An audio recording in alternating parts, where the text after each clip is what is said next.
Hi, and welcome to the Reiki from the Farm podcast, brought to you by me, Pam Allen-LeBlanc from Hidden Brook Farm. I am a scientist, a businesswoman, and a licensed Reiki master teacher with the International Center for Reiki Training. Each week in this podcast, you'll be entertained as you learn about a wide variety of relevant Reiki topics, helping you become a more knowledgeable and effective Reiki practitioner. We caution you, though, this podcast may also dramatically improve your life, and we are so happy that you're here.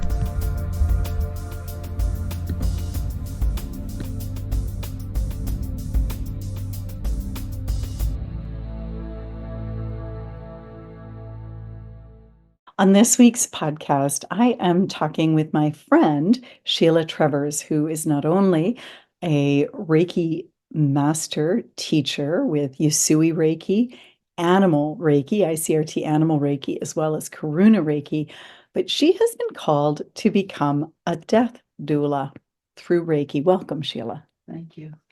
It's so nice to have you here. It's good to be here. Thank you. Before we begin, I just want to let you know that I've got some great classes coming up in January. I have a full lineup of Reiki level 1 and 2 and master classes, January 20th to 24th, and then the 27th to 31st, Animal Reiki. And in February, the 3rd to 4th, I'm teaching Animal Communication, and the 5th to 7th, Karuna Reiki. My daughter and I are also teaching our Reiki business class on marketing starting January 17th. And it's 3 Monday evenings in a row from 6 to 9 or 9:30 p.m. January 17th, 24th, and 31st, which is 10 hours where we just give you everything, the best of what we've learned about marketing to try to help you save time and money and just be successful marketing your own spiritual business. January 18th, if you live in the Fredericton region, there will be a Fredericton SPCA Rainbow Bridge event where I'll be teaching people or explaining how our animals feel about death. And for those of you who do not live close by, and I'll also be doing a meditation to help heal grief and communicating with some animals live at the event. And for those of you who don't live around here, though, and would like to attend, I will be doing a corresponding event on February 7th in the evening, 6 to 9 p.m. Eastern Time. And at that event, I will be also donating the proceeds to our Fredericton Society for Prevention of Cruelty to Animals, SPCA. So please join us if you would like to. On January 30th, if you'd like to understand how you can use animal Reiki and animal communication and just energy in general to deepen your own connection with animals, I'd like to share with you some of the secrets and things that I've learned of just over a decade being an animal communicator and an animal Reiki practitioner. So I'd love to have you join us. Sheila, do you have any classes coming up or anything that you'd like to let people know about? I don't have anything planned right now, but I'll be working closely with your daughter. Yes. To actually form an online presence for myself. So Yeah. hopefully in the new year, there'll be some great news about that. That's fantastic. And if you do have a website, we'll put it in the podcast link, or if you have a URL, and we can let people know when that goes live. You were in the marketing class, weren't you? With us. How did you find it? There was an awful lot of technical stuff. And yeah, I've been challenged technically for a number of years. I found it very eye-opening. But I do believe it's something that I'd have to look at again. Yeah. Because it just, wow, can you really do that? And does that really work? So yeah, I think that is one I definitely would go through again. Oh, wonderful. And any of you like Sheila, if you've attended that last June when we offered it, the class filled. So go ahead and register soon if you'd like to come. It was a full class. But if you would like to attend, you're welcome to attend a second time at half fee. And of course, you also get the recordings from that class. And the idea is the recordings, you also get the the PowerPoint presentation as well. And the idea is we do throw a lot at you because we want to make the best use of your time and for you to get the best value for your time. But we do send you the recordings and that we notice that this first time it's a little bit overwhelming. The second time it gets more comfortable. And the third time that you listen, you're so familiar with it that you think, well, yeah, everybody knows that. But actually, not everybody does. Well, I'd also like to just invite everybody to bring your hands in gasho so that we can invite Reiki to flow through us today. And I'm reminded of my dearly departed friend, Pam McMahon,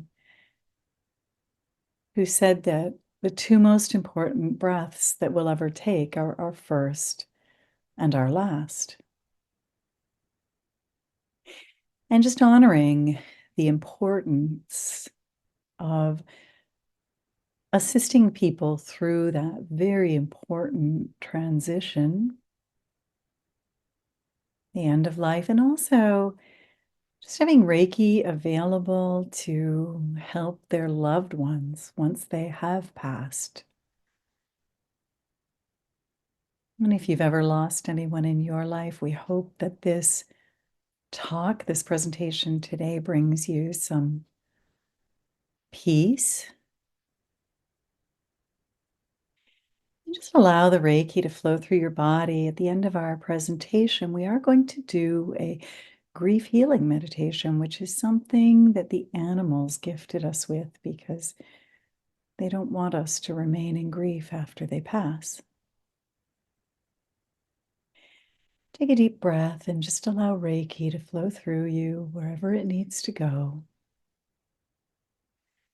Activating your symbols, and take a moment to say thank you to you for the beautiful light that you shed in the world today. We are so blessed to be of a lineage of light bringers who are creating wellness on the earth today. And that, of course, begins with each of us creating wellness within ourselves. Aho. Namaste.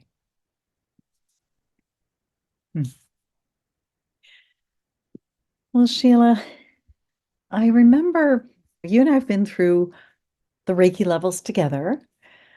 And I remember when you told me that you were being called to become a death doula. Can you talk to us about that and when you realized that Reiki was guiding you in that direction?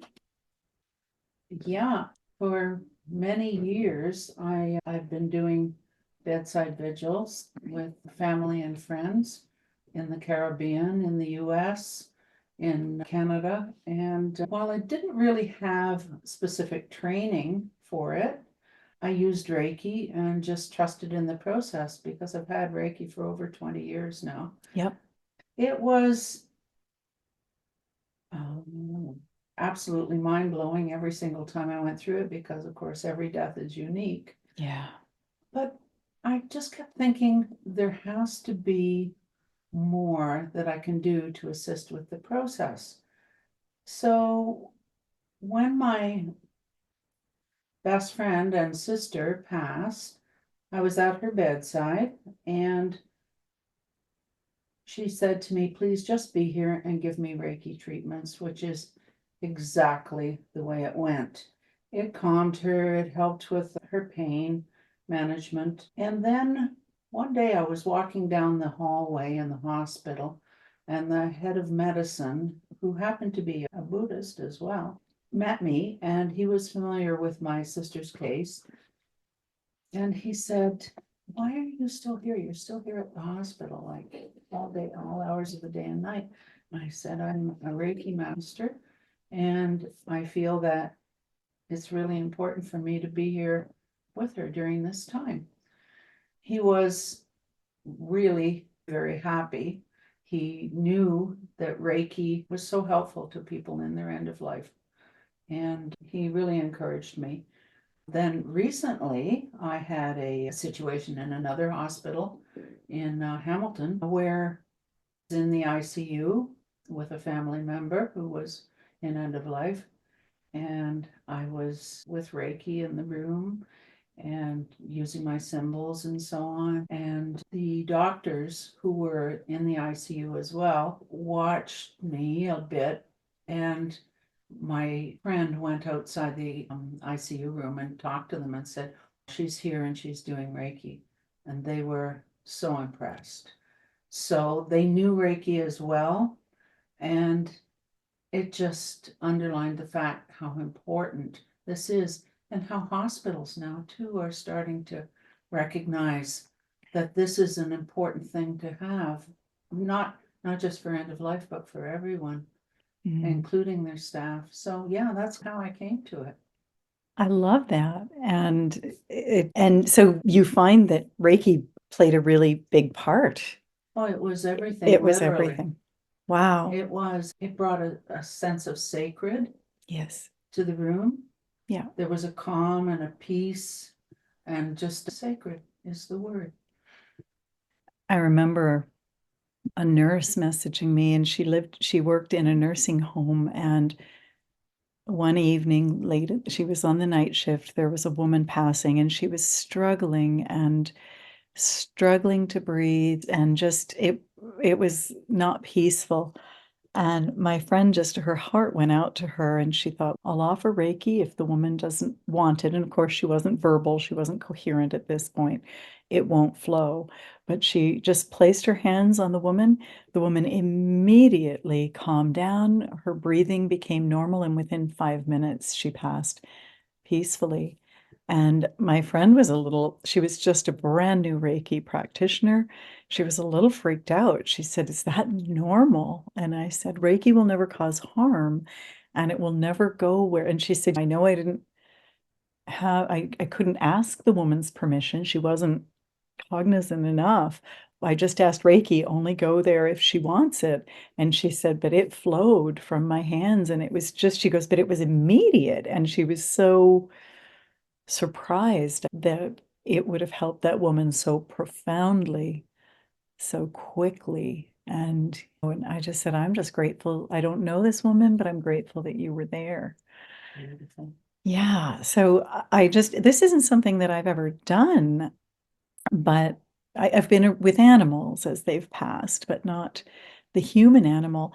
So where and how did you train to become a death doula, and what would you recommend to people around that? Because you trained Yes, I did. formally. And exactly 2 years ago to the day, which is rather interesting.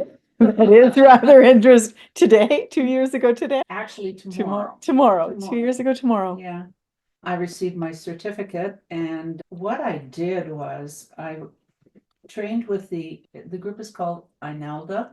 So it's the International End of Life Doula Association. I think they're based out of New York, and they are a very well qualified and very professional organization. Nice. Initially, you do Zoom calls, and there are lectures and so on. And then in the second part of it, you have to work with a mentor and do case studies. They write evaluations on you, and you Wow. can act, and you have to work with them in palliative, hospice, various settings to see how you perform in those settings, and you're evaluated on it. Wow. Amazing. Yeah, it's an amazing process, and I highly recommend it to people that are called to this. Yeah. And so did you go there, or No, you no. wrote up the case studies of And where you were? I can actually do it in the town where I live, because there is a gentleman, surprisingly enough, who is a clergy, Mhm. and he has worked with the Doula Association before, so he's quite familiar with how that goes. And he does a lot of work in palliative and hospice, so it was just meant to be. Oh, wow. It truly was. That's amazing. Yeah. And so you were able to, just within your hometown, to do all of these case studies. It sounds very thorough, Sheila. They really are very professional. It's a very high level, yes. Can you tell us, like, some of the things that you learned and some of the things that you studied, the essence of your work as a death doula? It goes much further than the bedside vigil. Mhm. That's the part that most people will be familiar with. It covers things like, there are really 3 steps that we learn, and one is called legacy, one is called bedside vigil, and one is called grief counseling, so after the passing of the loved one. So the legacy part is really not ignored, but not really taken too seriously these days, I find. It's about planning, and it's about getting your paperwork right, essentially. Yeah, there's so Um, much paperwork, and There it's is, so expensive for somebody to die. yes. It's incredibly expensive. I was shocked when I heard from friends who lost parents and so on, just all of the different expenses that, That's certainly a big part of it. And it's just making sure that your documentation is in order. So you have a will, for instance. That's the one that most people are familiar with. But any end of life wishes that you have are recorded. That's Mhm. very important as well. And here's one that really surprised me, but I hadn't really thought about before being involved with an ELDA. They think that, and they're absolutely correct, that it's important that you decide how you want to be remembered. Hmm. For instance, do you want a cookbook with your favorite recipes, the ones that everybody knows you by? Do you want that to be available to people? Do you want to make I don't know, a movie or something? Wow. Just recording some of your favorite memories. These are some of the things that people do.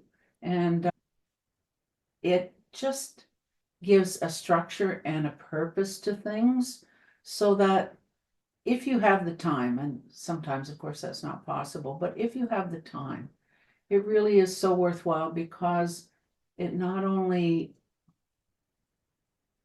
gives people a sense of who you were, but it's a lasting, quote, legacy. So it's quite beautiful, actually. That is lovely. And then you also, and then the next, so then once you get that sort of in order, then you talked about the bedside vigil. Tell us a little bit about that. Yeah, with the bedside vigil, it's a question of creating a space that is sacred, that is calm, quiet, peaceful. If, and I say if, that is what The the end of person life wants. person wants. Some people will want it to be full of people and games and parties. And there's one that we talked about in the course, actually, where the person wanted to have a bush party. I love that. So they wanted to have a bonfire, and they Yeah, wanted people dancing and singing, and they were there. They were in their wrapped up in the bed of a truck and yeah. watching everything going on. And That would be a good, I think that's a great send I off. like that one. I like that one, Let's Sheila. go with that You one. gave me ideas. When I'm 109 and ready to go, that's what I want. I've got a big Okay. fire pit out here, great big fire, or maybe some time on Campobello Yeah, watching the whales. there you are. Oh my gosh. No, that sounds amazing. Yeah, so it's a question of not just necessarily sitting by a bedside, Right. which of course can be quite beautiful, and you can create Yeah. um, a lovely atmosphere with music and pictures of the family. And if they like specific scents, they can be in the room. But I think the most important thing is, if that's what they choose, you've got to create a sense of the sacred, the peaceful, the quiet, Yeah. and allow people to talk Hmm.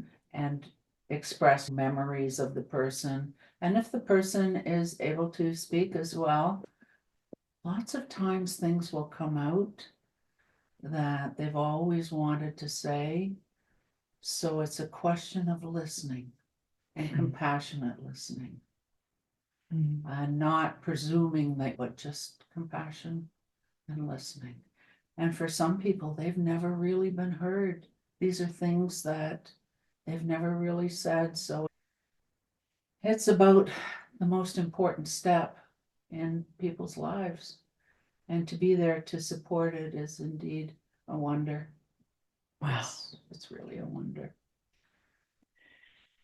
That sounds amazing. And then you talk about grief, and I'm assuming that's after they pass, Correct. just helping their loved ones through that stage. And lots of times, again, it comes down to compassionate listening. Mm. It comes down to listening. Don't try to put words in their mouth. Don't try to direct it. Allow them to direct things. Offering Reiki to them, of course, putting Reiki in the space where they are, Yeah. and but allowing them to grieve. Yeah. Don't be uncomfortable with the grief. And there are times when you've established such a bond with the family and with the loved one that there are times when the tears will flow for you too, but I just was let them just going to flow. say, you would probably go into grief as well. Yes, just let them flow. But Mm. you know, for the longest time, I thought that I wasn't strong enough to do this work. Mm-hmm. I do it sporadically here and there. And then I found out that probably, first of all, my work is important. It is needed. And the biggest thing I can do for myself is self-care. Yes, so So important. Reiki, I live and breathe Reiki. Reiki is a lifestyle for me. Yes. And self-care. So if you have to go for a walk, go for a walk. If you have to cry, but by all means, do your daily Reiki. It's just the most important thing. It keeps you balanced, it keeps you grounded, keeps you stable, and it allows you to do the work that you have to do. And get Reiki from others too, if you need to. That's Yes. one of the things we recommend in animal Reiki because it can be, you can struggle with compassion fatigue from it. So just making sure that you get Reiki sessions from others as well. Yes. Yeah, good point, Sheila. What are some of the most significant lessons you've learned about life, death, and the human experience from this work? Just how precious life is, Yeah. how fleeting it can be. Mm. It's, yeah, it's just to be treasured. And this, what has happened to me in the last few years is it has softened me, Hmm. taken me down a few pegs, if you will, because I was a business owner, I still am a business owner, and I've had a bit of a hard edge to myself, I have to say, and others would probably agree with me. I've never seen it. You got to know me at the right time. There you go. But I'll believe you if you say it. Just make the most of every minute. All you really have is now. Yeah. Yesterday's gone. Tomorrow's not guaranteed. You have now. So phone up the people that you love. Tell them you love them. Show up on their doorstep. Bake a cookie for them. Yeah. Really keep making the connections, because you just never know how long people have wanted to hear these things, have wanted to see your face. And sometimes it's just the simple things like showing up and giving them a call. That's really what I've learned. You're giving me a thought I need to do better on that. I think we all do. I don't always find time in my schedule to reach out to the people that I care for, but that's so true. You talked, Sheila, you didn't talk, but tell us a little bit when you're in that vigil. You've seen people pointing at the corner of the room and and lighting up, and tell us a little bit about that magic that you've witnessed. I've been blessed, so blessed, with the ability to at times see through the veil. And what that essentially means is that when we are in a bedside vigil and loved ones want to show their support from the other side, they will sometimes show up In fact, I have never sat a vigil that they did not show up. Yeah, I was going to say, I bet you they always show up. They Yeah. always show up. I have been witness to a lot of things. You will see pets show up. You'll see mom and dad show up that have passed. You'll see a great love from previously in their life show up. I have noticed that lots of times these spirits from the other side will show up in the upper right corner of the room, and I don't know why it's the upper right corner, but it is. Interesting. And you will see people who are in their end of life, if they're lying there in bed, and they'll just point at the corner of the room. And I've been in situations where family members will say, "What's that? There's nothing over there. There's no spider webs over there. Why is he doing that?" And I'll gently say to them, I really think that what they're seeing is their mom and dad and the little dog that they love so much. And they'll say, "How did you know that?" I can see it. I actually can see it. It's fortunate that you can. And yeah. But it seems that if the person who is, let's, for lack of a better phrase, in the bed, Yeah. is acknowledged that way, it seems to bring a great deal of peace to them, Oh, that everything is good, that they are being escorted to the other side, and that in fact, their loved ones have actually heard those words. So it's a really interesting time. wow. Yeah, I was just thinking about one that I was at recently, and it was, but the actual loved one who showed up at this bedside vigil, the spirit, actually accompanied us to the funeral as well. So when I was doing the, yeah, when I was doing the eulogy at this funeral, there was the loved one up in the corner and the person who had passed Up in the corner. up in the corner. They were reunited, Oh, and it was the most beautiful thing. And I'll say that I couldn't have stood there and said that to the congregation that were sitting in front of me, but I suppose I could have said it. I probably would have been pitched out, but when I go to funerals, I often notice I can see the person who has passed just witnessing it. And isn't it beautiful? it is beautiful, and there are usually people with them, and I don't always know the other people. I knew the person in the casket, but I see them there, I recognize them, and I realize that they attend their own funerals, their spirit Yes. or their soul, and it just gives them so much joy to see everybody and to hear the speeches I was recently at a funeral I remember thinking, oh my gosh, she is just loving this. It was her type of music. It was her grandson got up and gave this beautiful eulogy, and I could just see that she was just so happy on the other side, and then also so happy with the honoring of her life in that funeral. Wow. And I remember, I think, one of the first times you witnessed that, you let me know it was with one of your own loved ones. Yes, it was. And I was blown away because I thought, okay, I'm not sure what to do with this, but this is pretty cool. I remember you told me about that, and I just said, yeah, I think it's pretty normal actually, but it's just what's abnormal is you're able to see it. Not everybody is. Yeah. And So, that I found strange too, because I thought, well, everybody sees this. no, I don't see as much as you do. I see things like I see people at their funerals. I always see their spirits there. I get a sense. I see them. I see what clearly looks to be loved ones around them. And with them, I see how joyful they are. Like when they're on the other side, I see that. Yes, they are a light.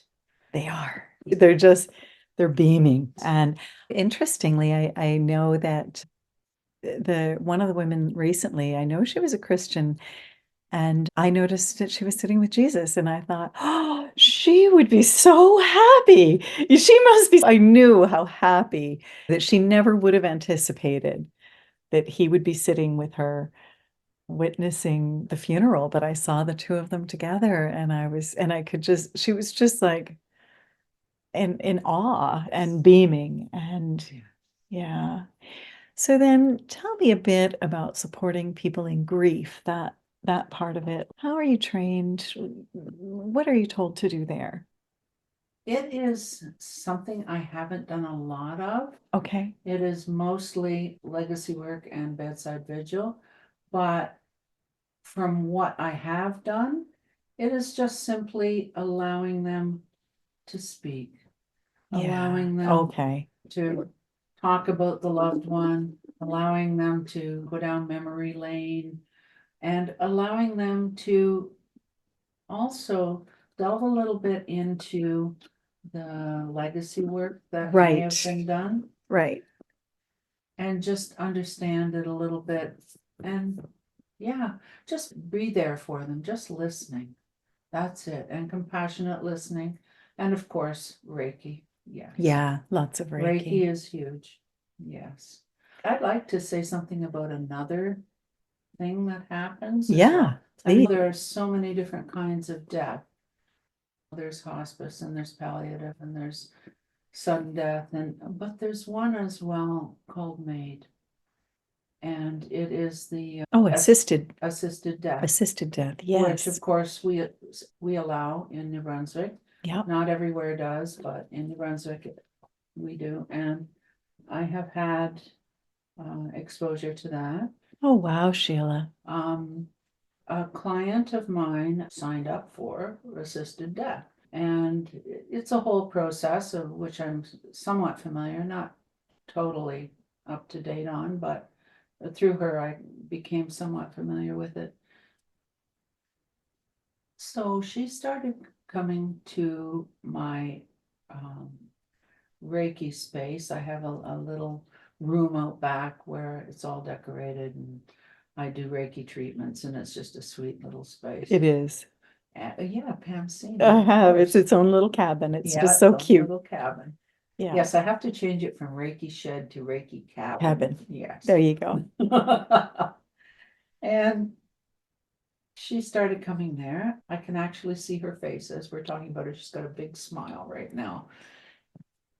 Wonderful lady. She had a couple of months before her appointment. So she would come quite often and we would spend lots of time connecting. She wanted to connect with the other side.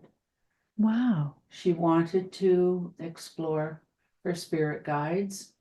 She wanted to understand a little bit about where she was going. And I was in awe. That's the only thing I can say. I was in awe.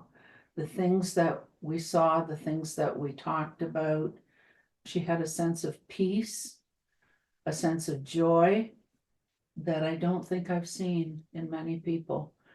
She had completely put herself in the process, embraced the process, and she was just such an inspiration to me to see the way that she maneuvered through the process. Wow. I was with her virtually on her last day when she actually transitioned, and it was nothing short of miraculous. It was very beautiful. I often used to think that with animals, they have shown me how much they appreciate our compassionate assistance when it's time for them to go, that it's just easier for them. And I often used, and then after witnessing some relatives and my grandmother, people that I was close with, two grandmothers actually really suffer in their last days, I can remember thinking, wow, in a way, we're kinder to animals than to people because we don't expect the animals to suffer. We'll assist them. And so it was really interesting when we did begin allowing people to make that choice. And It's a wonderful step forward.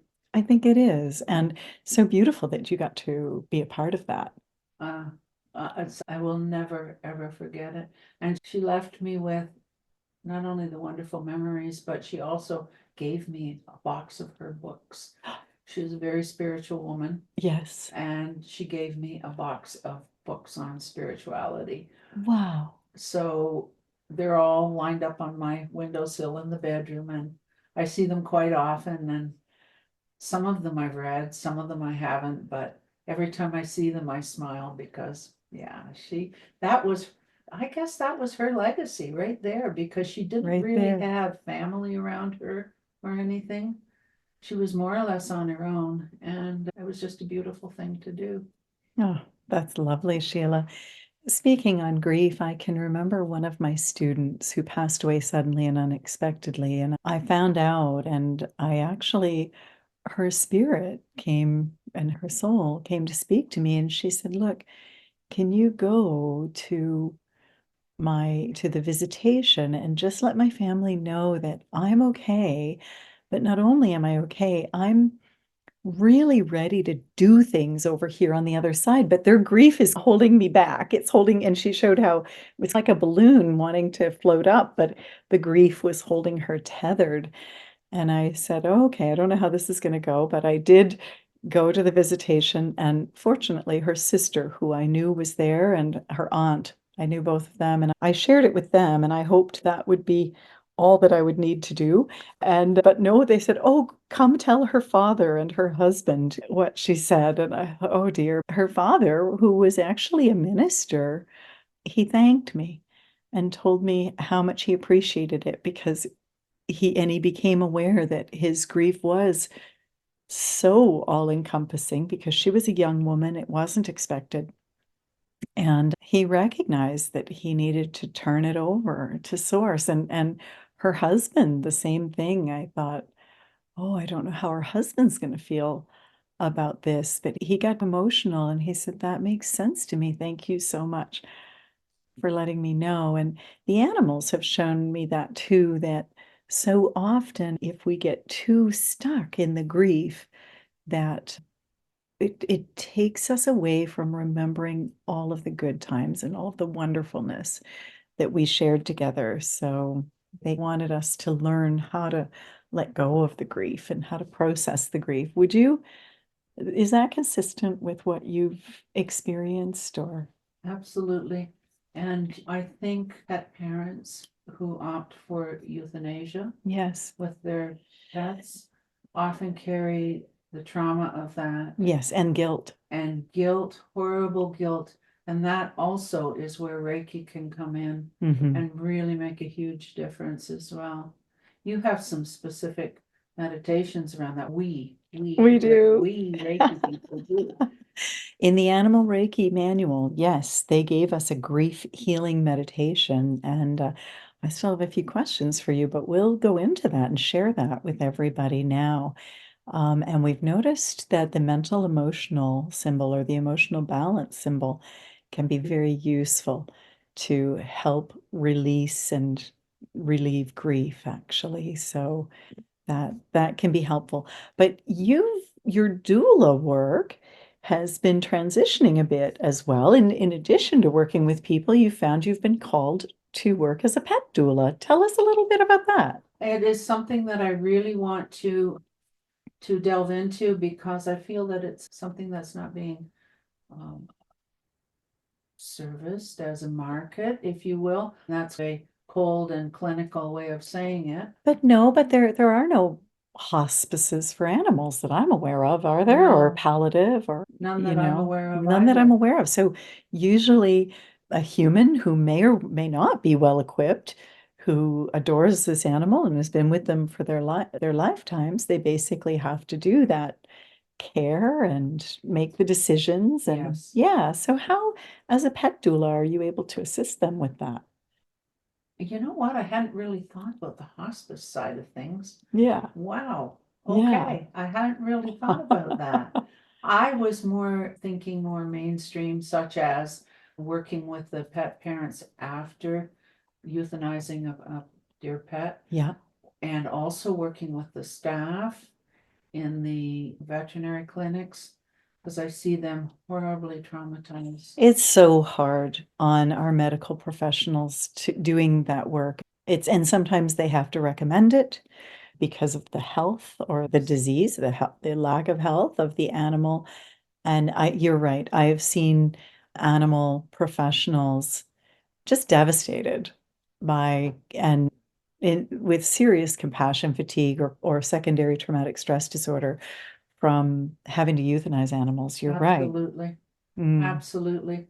I've been called to be there virtually mhm, at the death of a dear animal, mhm. but then I've been sitting in the parking lot of the veterinary clinic and people just devastated when they're coming out, Yeah, just devastated.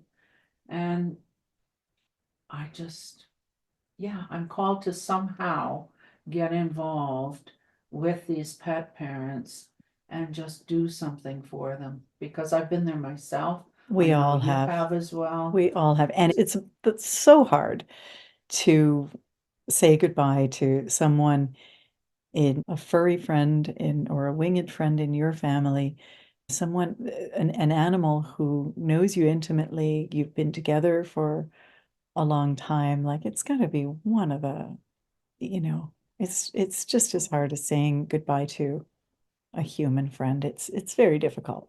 Absolutely. Yeah. And some people honestly never recover. No. Honestly don't. I was speaking before about being at the bedside of someone who was end of life and their parents and the little dog showed up. Yeah. That I think was the healing of so much trauma in that person's life. And part of it was for the pet as well. So it was like everything just came together in that 1 minute and they were at peace. They were at peace. And that's the goal, Yes. is to help us with that. Was there any moments from your experience as a death doula that deeply impacted you? I know you shared some already. Are there any others that you'd like to share? Oh my goodness. So many. That's Will we be me. here for a while? I'll be here for the just, yes, I did share some of them. I couldn't possibly um, tell you how many I've had, but each one impacts me very deeply. Each one is unique. Each one is sacred, and I am absolutely blown away that I have been called to this particular way of serving. And I just hope that more people become involved with this Yeah. because there is a great need. We have to actually get the word out in the communities that our services are available, that yes, we are qualified, and that we can make a big difference. Yeah. The hospice, the palliative care, all the various areas that can be serviced with this, I think take the training, take the doula training. It really is uh, second to none. It's very good. And take the Reiki training, get to a level where you can understand how to best serve people and Yeah. how to best serve animals in this capacity. Take the training. It's important. And for someone who is already a death doula who wants to integrate Reiki into what they're doing, or a Reiki practitioner who has someone that they love who is passing, what would you tell them to do? What advice would you give them? I would say that if they want to involve a death doula, is that what you're saying? No, I'm just thinking if you've got somebody who is a death doula who wants to bring Reiki in, let's start with that.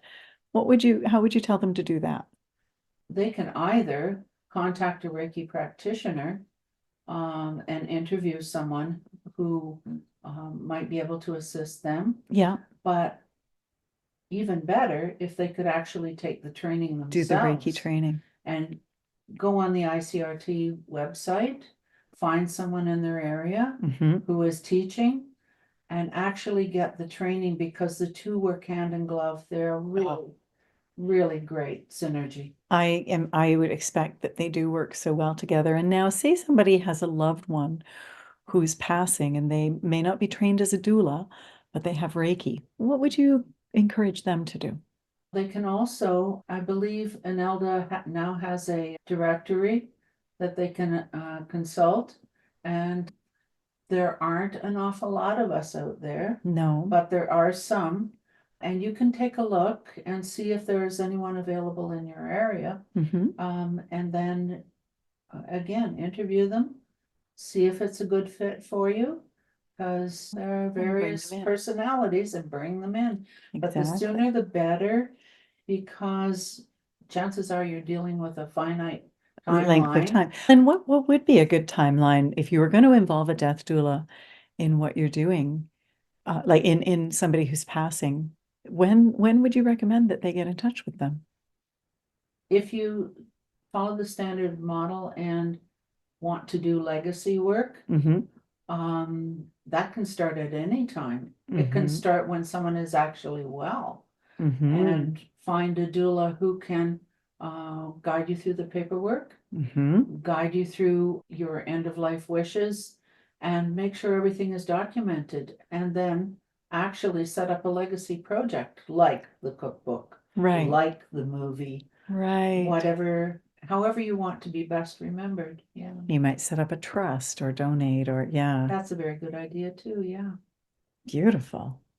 And now say you've got someone who getting a doula in may not be what they're able to do, but they do have Reiki and someone that they love is getting near. What would near passing, what would you recommend that they do? Probably check if the person would like to receive Reiki. Yeah, and we would do that regardless, wouldn't we? Mm. Whether they were in end of life True. or whatever. Yeah. Yeah, I would say because Reiki is so integral to the process, it's really the driver in it. Mm. Um, No. So just trust your so Reiki just guidance. ask for guidance. Reiki will tell you exactly what is needed. And of course, the person cannot be harmed with Reiki. That's just not possible. And it won't go where it's not wanted. And that's also true. Mm. So if one were to ask for Reiki guidance and then be guided accordingly, and provide as much support as you possibly can through, we go back to the previous part of the conversation, through providing a sacred space, Mm. a calm, quiet, peaceful space, and also Reiki treatments, which can help immensely with pain meds. So it can Yes. be an adjunct to the pain meds. Yeah. Very important, and therefore the person can relax. Also, you'll notice that when medical staff enter a space where the Reiki symbols are, you've probably noticed it yourself. I have. There's a sense of calm, a sense of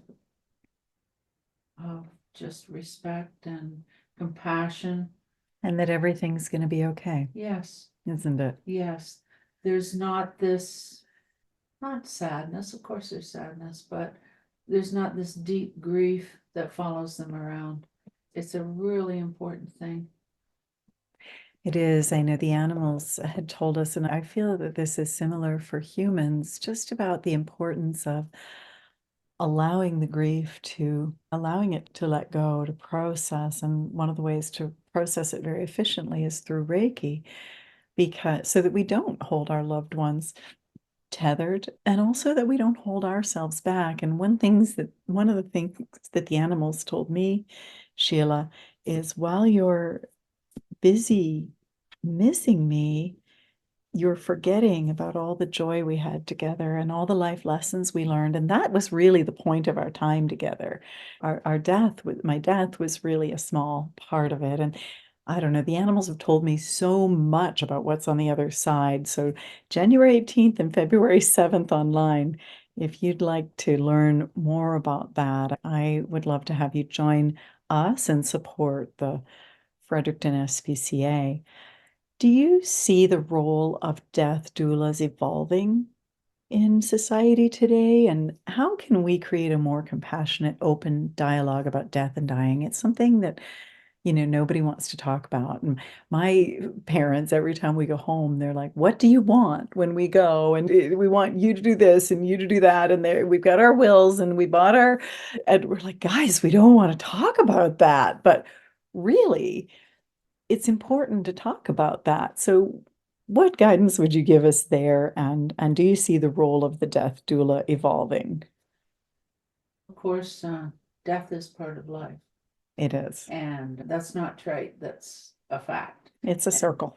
And I find that the Indigenous people are very good about that, about seeing the circle of life and about understanding that death is part of it. And we can learn a lot from that.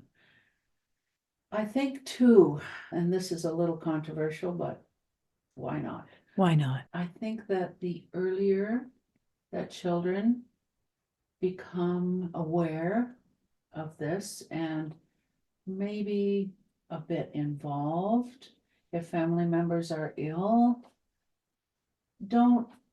I don't believe that one should hide the fact. I believe that it should be brought out in the open and explained in child terms. Don't get silly on it, but just involve the children so that they know that someone is gravely ill and that there may be a passing and so on. The younger that people become involved and not traumatized, but dealt with in a sensitive manner, but still involved in the whole process, I think that's the best chance that we have of carrying it forward and melting away those generational boundaries a bit. Because in a lot of communities, it's just tucked away. It's take someone out of the hospital, off to the funeral home and gone. Yeah. No, I really believe that our best chance for the future is exposing people at an early age and So that teaching they them about understand it. Yeah. I think about my own kids, and they were exposed to death at an early age because we had farm animals, and oh my goodness, it's hard to keep chickens alive and ducks and so on. And so they had to learn about that at an early age. And I can remember one client who just her daughter was about to was a couple of years away from graduation, and they just didn't want to say goodbye to their beloved dog. But the dog was ready to go. And one of the things we say with in animal Reiki, we don't make decisions for people about whether they should euthanize or not, but we are able to give the following advice. Are you prolonging their life or prolonging their death? And I think that we could think about that from a human standpoint as well. Absolutely. And I had to explain to my client, you're prolonging her death because she's not really comfortable. And it's also, as much as you want to shield your child from this, it's going to be very helpful for your child to be exposed to some of that impermanence. And you've shared that impermanence makes you appreciate every single moment Absolutely. and every day. Just witnessing that has made life look precious. I love that explanation. And in the end, they did decide to let the dog go, and it was difficult. She was about the perfect dog. She really was perfect. And the next little dog they got was not so perfect. So, but it's all learning. I think it's all learning. Before we go into our meditation today, do you have a message of hope or inspiration for our listeners, just to explain the beauty and sacredness that can be found in this work? I believe that, again, there have to be an awful lot more Reiki masters, an awful lot more death doulas in this life. And I'm seeing it, it's happening, albeit very slowly from the doula side of things. But we have a role to play, and our role is sacred and Mm. we have to get the word out there. I think at the end of the day, what is the phrase? We're all walking each other home. Yeah. We're all walking each other home. So the most compassionate support that we can provide each other, that's where it's at. Yeah. No, we are all walking each other home. Sheila, thank you. And for those of you listening, if you've lost a loved one, and who hasn't, I'd like to end our podcast today with the animal grief healing meditation. This is appropriate for both humans and animals. So I just to give you a moment to think about anyone in your life that you may have lost.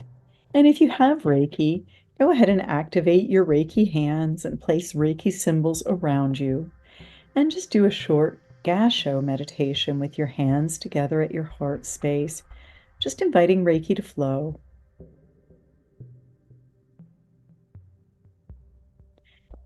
And then just placing your hands comfortably on your body, giving yourself Reiki. If you have the emotional balance symbol, just invite it to be present and flowing in the room. If you don't, Sheila and I will be sending you all of our symbols, so they'll be floating around you.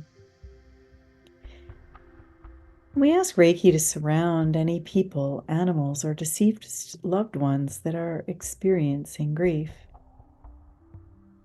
We ask the distance symbol to allow the energy to envelop you and anyone else who's grieving in Reiki as this healing occurs.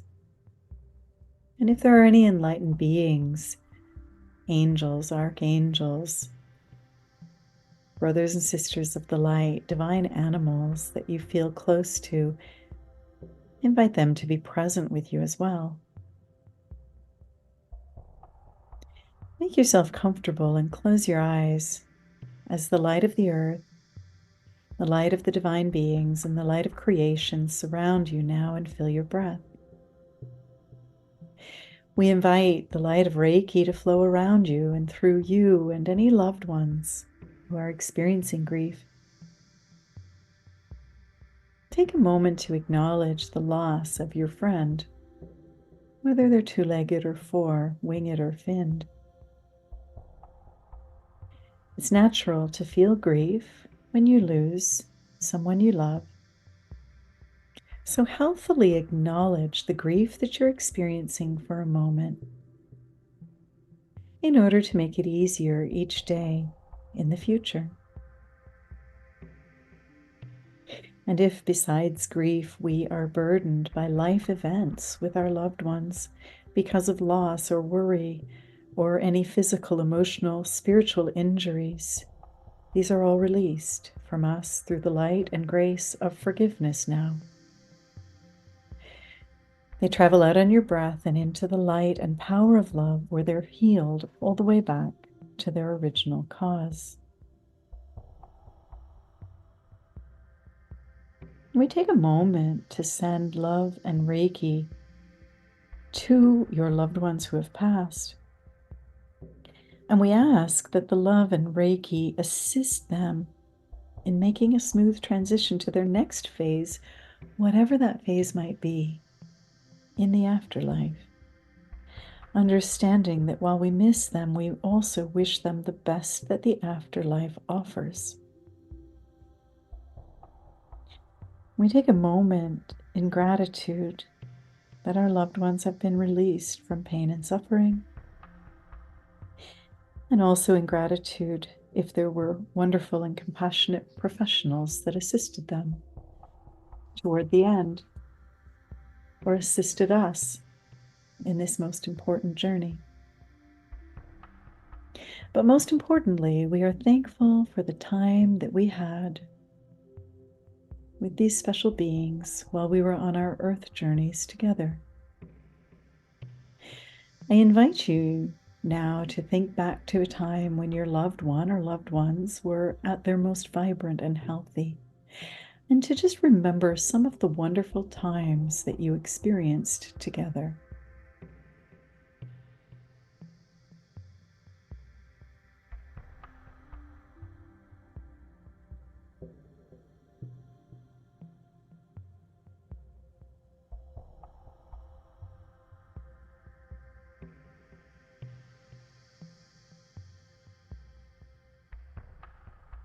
Think for a moment how much you have grown and learned together because of your time together. And recognize how your life has improved because of your relationship, and we give thanks for that.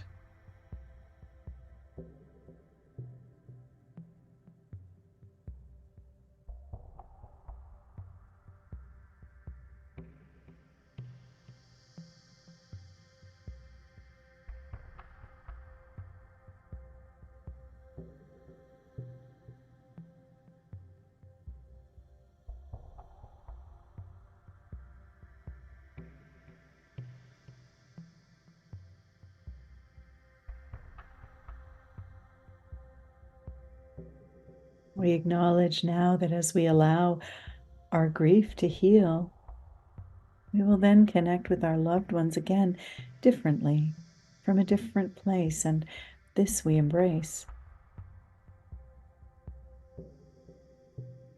Love is revealed to you now. Love is revealed in you, and love is revealed through you. And so you remember your love. I'd like to thank you for allowing me to assist you as you say goodbye for now to these beautiful beings that were so important to you. I invite Reiki to continue to flow to everyone involved for as long as you need to help it heal your trauma and grief. Thank you so much for being with us this week and sharing about this very special topic. Thank you, Sheila, for making the drive down from the Miramichi to talk with us. My pleasure. I wish you all the best. Thank you. Namaste.